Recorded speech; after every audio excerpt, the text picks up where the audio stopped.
Olá, sejam bem-vindos a esta análise aprofundada sobre a modernização do Estado e o papel estratégico da administração pública. Hoje, vamos mergulhar nas ideias centrais da obra Como Construir um Estado Empreendedor, porque a inovação precisa da burocracia. Livro dos autores Rainer Kattel, Wolfgang Dressler e Erkki Caro, publicado no Brasil pela Fundação ENAP, no ano de 2025. Esta apresentação é fundamental para gestores, servidores e cidadãos que buscam compreender como o setor público pode ser, de fato, um motor de desenvolvimento e transformação social. Para iniciarmos, precisamos desconstruir um mito persistente no senso comum.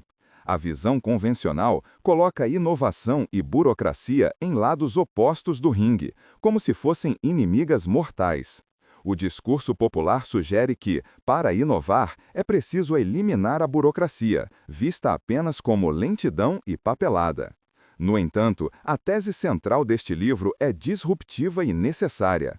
Os autores argumentam que inovações transformadoras, aquelas que mudaram o curso da humanidade, como a mecânica quântica ou a própria internet, não surgiram apesar da burocracia, mas por causa dela. A chave não está em destruir a estrutura administrativa, mas em construir um tipo específico de organização capaz de operar o que os autores chamam de estabilidade ágil. Vamos entender este conceito crucial. Estabilidade ágil pode parecer um paradoxo, mas é a combinação necessária para o século XXI. De um lado, temos a estabilidade. É ela que permite ao Estado acumular conhecimento de longo prazo, garantir a segurança jurídica e a previsibilidade que o mercado tanto pede. E, principalmente, realizar investimentos pacientes, de grande escala, que o setor privado, sozinho, muitas vezes não assume devido ao alto risco.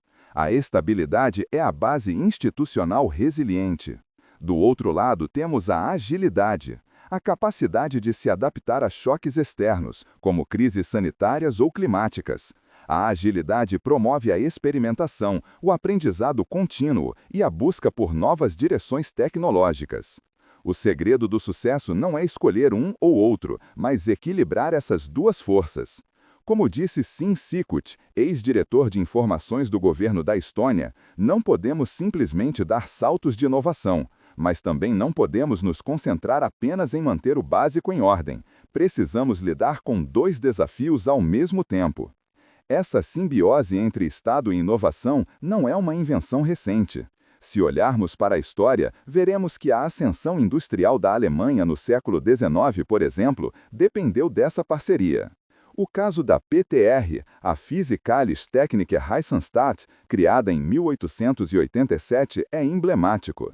Tratava-se de uma organização pública, hierárquica, focada em medições precisas, mas que foi impulsionada por uma figura que o livro chama de hacker da burocracia, Werner Siemens, fundador da Siemens. Ele não destruiu a burocracia, ele a utilizou para alavancar a indústria elétrica nascente. O resultado foi a liderança global da Alemanha na época e o surgimento de prêmios Nobel como Max Planck. Esse modelo de unir a estabilidade estatal com a visão de futuro serviu de base para instituições na Grã-Bretanha e nos Estados Unidos. Avançando no tempo, chegamos ao pós-Segunda Guerra Mundial, onde o Estado assumiu o protagonismo na liderança da inovação radical, focada em grandes missões. Temos o exemplo clássico da DARPA, a Agência de Projetos de Pesquisa Avançada de Defesa dos Estados Unidos. Uma agência pequena, com estrutura plana e flexível, mas sustentada pelo financiamento estável e robusto do Departamento de Defesa. Foi dali que surgiram tecnologias que hoje são triviais em nossos bolsos, como o GPS e a própria internet. Outro exemplo é o CGRN, o CERN na Europa, uma colaboração internacional estável que resultou na World Wide Web. Esses exemplos provam que burocracias bem desenhadas, com o que os autores chamam de mística da missão, atraem talentos e geram valor público inestimável. Contudo, a história nos mostra que os modelos evoluem. Com a crise do petróleo e a ascensão econômica do Japão nas décadas de 70 e 80, surgiu uma nova abordagem, a colaboração público-privada em rede. O foco mudou de missões puramente militares para competitividade econômica. Um exemplo notável foi o projeto VLSI, no Japão, onde o Ministério do Comércio Internacional e Indústria, o MIT, orquestrou um consórcio de empresas concorrentes, como a Toshiba e a Hitachi, para desenvolver a tecnologia de semicondutores. Aqui vemos novamente a estabilidade ágil. A orientação estratégica vinha do Estado, a estabilidade, enquanto a execução e a competição técnica vinham do setor privado, a agilidade. É fundamental, no entanto, fazermos uma crítica necessária às últimas décadas.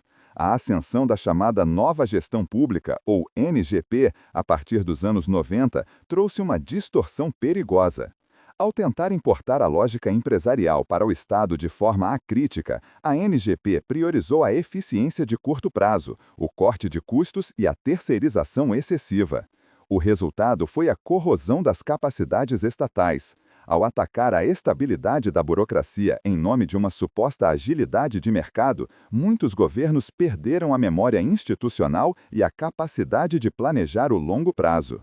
O livro nos alerta: a agilidade só é efetiva se estiver apoiada em bases institucionais resilientes.